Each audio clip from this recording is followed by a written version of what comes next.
On natin.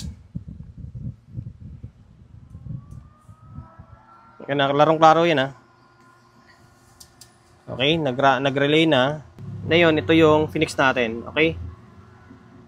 Mababa ng konti na mas maganda.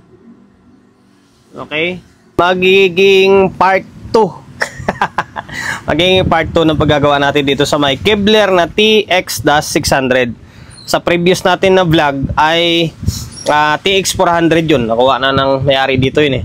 Na nirepair natin tapos nag-part 2 rin tayo dun dahil Phoenix bias natin. Ngayon, ito, bago ko ipadala ito ng Apari, bali, i-fix bias na rin muna natin. Okay? Para matibay na and then request na rin ni Bossing. Okay, nakalimutan ko kasing i-fix bias to nung nakaraan. Kung mapapansin nyo, iba yung trimmer na ginamit. Diba? Iba yung trimmer against dun sa may isa. Yung isa is kulay blue. Ito naman, ito yung kulay dilaw. Okay? Ayan. Ngayon, i-fix bias natin to. Ito, working na to guys ha. Sa mga nakapagpanood ng video natin sa may unang vlog natin dito, alam na nila na ginawa na natin to. Okay, sa mga hindi pa nakakalam, ni-repair natin to. Ang issue niyan, nandun sa may likod. Walang audio ito. Ngayon, bago natin ipadala, siyempre, i-fix bias muna natin. And then, ginawa ko ng video ito para kahit paano, di ba, makapagbigay idea tayo. In case na may ma-repair kayo dyan sa mga kapwa natin technician na ganitong klaseng unit, tapos gusto nyo i-fix bias or sira yung biasing nya, edi alam nyo kung ano yung gagamitin nyo na value. Okay, sa ngayon, eto, tatanggalin na natin. Hindi natin iti-testing kasi may audio naman na ito. Ay, sukatan pala natin ng bias. Teka lang.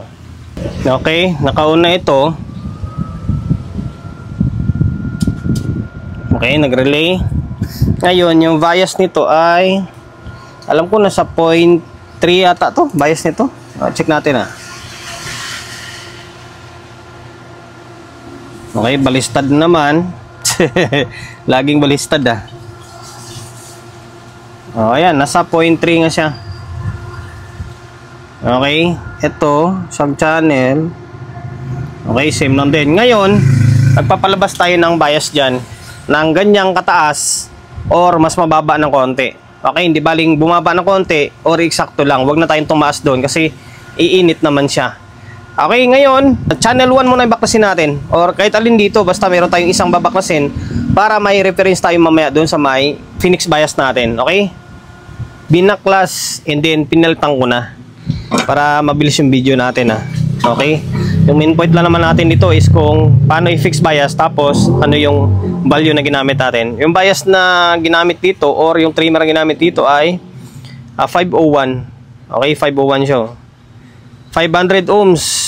Okay, 500 ohms. Tapos, ginamit natin na value ay 150. Yan, 150 ohms. Oh. Okay, 150 ohms yan ha. Brown, green, brown. Okay, 150. Ngayon, balik natin. Tapos, tingnan natin kung ano magiging bias nito ah. Ito, binalik na natin. Mahirap kasi na isang kamay lang. Ngayon, on natin. Larong klaro yan ah. Okay, nag-relay na. Ngayon, ito yung stock ah. Stock muna tayo. Punta na ba naman yan? Ba't baliktad lagi ito?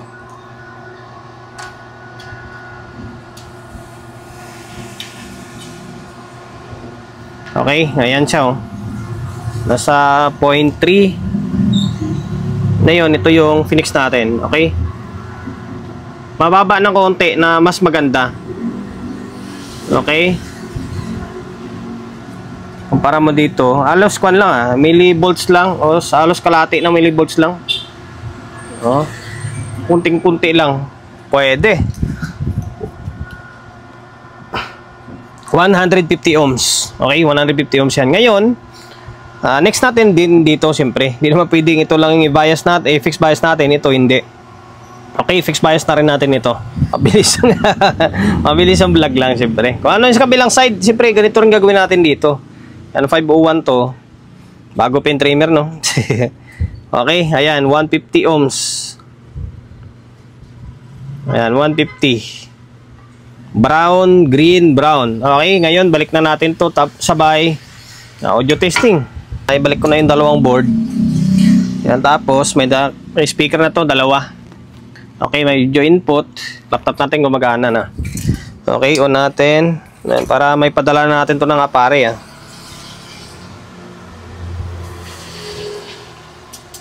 Okay. Okay. May audio naman na talaga ito. Phoenix bias lang natin. Okay.